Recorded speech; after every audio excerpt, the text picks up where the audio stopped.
दोस्तों नमस्कार, स्वागत है आप सभी के। अगर फिर से आई चलते हैं बिहार की ताज़ा खबरों की ओर, लेकिन उससे पहले अगर आपने अभी तक इस चैनल को सब्सक्राइब नहीं किया तो कर लें, जिससे कि आपको बिहार की ताज़ा खबर रोजाना मिलती रहे। पहली और बड़ी खबर, भागलपुर में NH80 पर अब नहीं लगेगा जाम, इन 3 जगहों पर बनेगा रेलवे ओवरब्रिज। भागलपुर में NH80 के घोरघट से मिर्जा चौकी के बीच 3 जगहों पर ROB बनेगा। इससे लोगों को आवागमन में सहूलियत मिलेगी। करीब 1.5 दशक के बाद लोगों की रेलवे क्रॉसिंग पर ओवरब्रिज बनाने की मांग पर सड़क परिवहन और राजमार्ग मंत्रालय नई दिल्ली सहमति जताई है और DPR तैयार कर भेजने को कहा। NH विभाग शिवनारायणपुर, मिर्जा चौकी समेत एक अन्य जगहों पर ROB निर्माण के लिए कंसल्टेटर एजेंसी से DPR तैयार करवाएगी।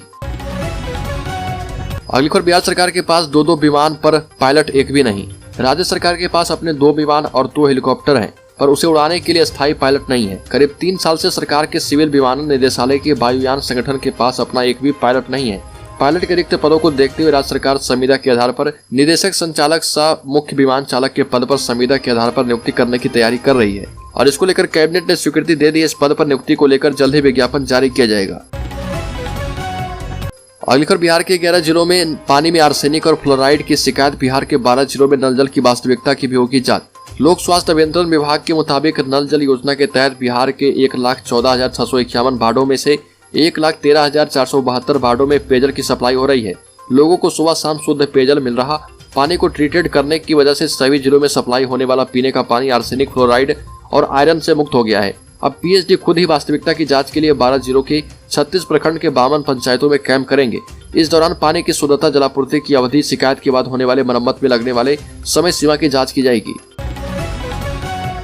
अगली खबर, 2 दिसंबर को नीतीश जाएंगे कुढ़नी विधानसभा क्षेत्र में। मुख्यमंत्री नीतीश कुमार यूं तो उपचुनाव से कतराते हैं, लेकिन इस बार कुढ़नी विधानसभा में चुनाव प्रचार के लिए जाएंगे। सूत्रों की माने तो मुख्यमंत्री नीतीश कुमार 2 दिसंबर को कुढ़नी विधानसभा में चुनाव प्रचार करेंगे। आखिरी दिनों में नीतीश कुमार कुढ़नी में चुनाव प्रचार करके माहौल को बदलने की कोशिश करेंगे। हालांकि मुख्यमंत्री नीतीश कुमार इससे पहले मोकामा और गोपालगंज विधानसभा उपचुनाव में प्रचार के लिए नहीं गए थे। अगली खबर, बिहार में लालू प्रसाद यादव की पार्टी MY समीकरण साधने में जुट गई है। RJD में बड़े फेरबदल की तैयारी भी की जा रही है।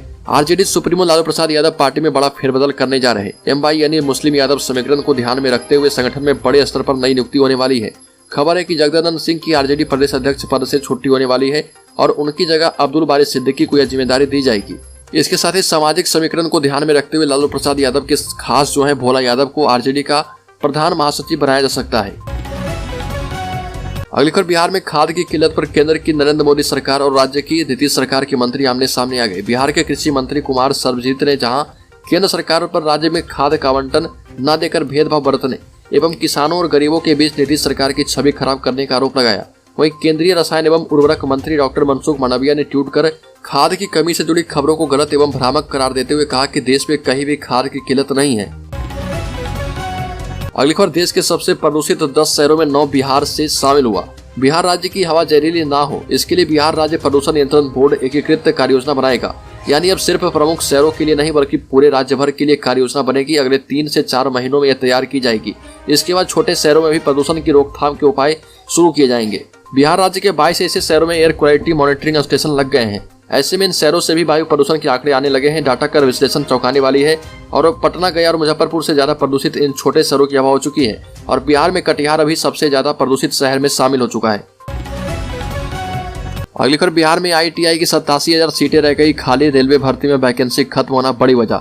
बिहार सहित देश भर में छात्रों की दिलचस्पी औद्योगिक प्रशिक्षण संस्थान के प्रति कम हो रही है। देश में आधे से अधिक निजी ITI की सीटें खाली रह गई। केवल बिहार में ही 55% सीटें ITI की खाली रह गई है और नामांकन तिथि समाप्त होने के बाद खाली रह गई सीटों को भरने के लिए बिहार सरकार के प्रशिक्षण महानिदेशालय से समय की मांग की गई। जबकि ITI संचालकों ने दिल्ली उच्च न्यायालय का दरवाजा खटखटाया है और जल्द से जल्द रेलवे में वैकेंसी निकालने की बात कही है। अगली खबर, बिहटा एयरपोर्ट को लेकर बिहार सरकार ने केंद्र पर कसा तंज। CM नीतीश को लेकर संजय झा ने कही बात। जल संसाधन और सूचना एवं जनसंपर्क मंत्री संजय झा ने केंद्र सरकार को कोसते हुए कहा कि पटना से बिहटा में हवाई अड्डा के लिए राज्य सरकार ने 108 एकड़ जमीन उपलब्ध करवा दी, पर आज तक वहां पर एक भी ईंट नहीं रखी गई। इसी तरह पूर्णिया में भी हवाई अड्डे के लिए जमीन उपलब्ध करा दी गई है। राज्य सरकार ने पूर्णिया हवाई अड्डे को हाईवे संपर्कता की भी बात कही है। मंत्री संजय झा ने कहा कि केंद्र सरकार सिर्फ घोषणा कर देती है और जब मैं जमीन दे देता हूं तो वहां पर ईंट भी नहीं लगाने आती। अगली खबर, बिहार में अग्निवीरों की बहाली हुई शुरू। 12 जिलों के युवाओं के लिए मौका। आपको बता दें कि बिहार में अग्निवीर योजना के तहत भारतीय सेना में युवाओं को शामिल किए जाने का कार्य बिहार में शुरू हो चुका है। सेना की तरफ से जारी बयान में कहा गया है कि इस रैली में अररिया, बांका, बेगूसराय, भागलपुर, कटिहार, खगड़िया, किशनगंज, मधेपुरा, मुंगेर, पूर्णिया, सहरसा, सुपौल के युवा शामिल हो सकते हैं। मिली जानकारी के मुताबिक 18 नवंबर से 1 दिसंबर तक सेना भर्ती कार्यालय कटिहार के द्वारा गढ़वाल मैदान में 12 जिलों के लिए अग्निवीर योजना के तहत बहाली प्रक्रिया प्रारंभ की गई है। अगली खबर, भाजपा के राज्यसभा सदस्य और बिहार के पूर्व डिप्टी सीएम सुशील कुमार मोदी ने एक बार फिर से गठबंधन सरकार पर हमला बोला। सुशील मोदी ने कहा कि स्वास्थ्य मंत्री तेजस्वी यादव न 60 दिन में जिला अस्पतालों को सुधार पाए, न उन 750 डॉक्टरों पर कोई कार्रवाई हुई जिन्हें कई साल से गायब बताया गया। सुशील मोदी ने पूछा कि सरकारी अस्पतालों से गायब डॉक्टरों को अब तक वेतन कैसे मिल रहा। अगली खबर, 16 जिलों में तापमान गिरा, गया में 11 डिग्री पर आया पारा। मौसम विभाग ने जारी किया अपडेट, कुछ ही दिनों में बिहार में शरीर को कपाने वाली ठंड शुरू हो जाएगी। प्रदेश में पछुआ और उत्तर पछुआ हवा की रफ्तार भी तेजी से आने से पटना सहित बिहार के 16 जिलों के तापमान में गिरावट आई है। उत्तर पछुआ हवा की गति 10 से 12 किलोमीटर प्रति घंटा है। इसके प्रभाव से ठंड में वृद्धि होने के साथ पारे में भी आंशिक गिरावट की संभावना है। गया में तो न्यूनतम पारा 11.2 डिग्री तक आ गया है। मौसम विज्ञान केंद्र पटना के मुताबिक प्रदेश में राजधानी पटना के न्यूनतम तापमान में सामान्य से 2 डिग्री की गिरावट के साथ ही और भी ठंड गिरेगी। अगली खबर, संजय जायसवाल ने कसा तंज, कहा कि नीतीश के गुर्गे का सरकारी बंगले पर है कब्जा। सदस्यता जाने के बाद भी नहीं खाली हुआ मकान। बिहार के मननियों को मिलने वाले सरकारी बंगले को लेकर भाजपा के प्रदेश अध्यक्ष संजय जायसवाल ने बिहार सरकार और मुख्यमंत्री नीतीश कुमार पर जोरदार हमला कहा। और भाजपा नेता ने कहा कि सरकार माननीयों को मिलने वाले बंगले को लेकर एक तरफा कार्य करती है। दरअसल बिहार सरकार की तरफ से बिहार के पूर्व उप मुख्यमंत्री रेणु देवी और तारकिशोर प्रसाद के साथ ही साथ नेता प्रतिपक्ष विजय कुमार सिन्हा को जल्द ही बंगला खाली करने के लिए नोटिस मिला है, जिसके बाद इस मामले को लेकर बिहार भाजपा के नेता संजय जायसवाल ने जोरदार हमला किया और कहा कि नीतीश कुमार के गुर्गे से बंगला नहीं खाली करवाया जा रहा। संजय जायसवाल ने कहा कि जो लोग विधायक और विधान परिषद नहीं है उनके खिलाफ बंगला खाली कराने के लिए कोई कार्रवाई नहीं की गई। अगली खबर, रोहतास में आरजेडी विधायक फतेह बहादुर सिंह के होटल एवं निजी आवास पर आयकर विभाग की छापेमारी। बिहार में रोहतास जिले के डेहरी विधानसभा क्षेत्र से राष्ट्रीय जनता दल के विधायक फतेह बहादुर सिंह के पाली रोड स्थित निजी आवास और होटल पर आयकर विभाग की टीम के द्वारा छापेमारी की गई। आधिकारिक सूत्रों ने बताया कि विधायक के घर एवं होटल में कागजातों की जाँच लगातार जारी है। विभाग से जुड़े अधिकारी किसी भी तरह की विस्तृत जानकारी देने से इनकार कर रहे हैं। अधिकारियों का कहना है कि अभी काम जारी है, कार्य पूर्ण होने पर मीडिया को जानकारी दी जाएगी।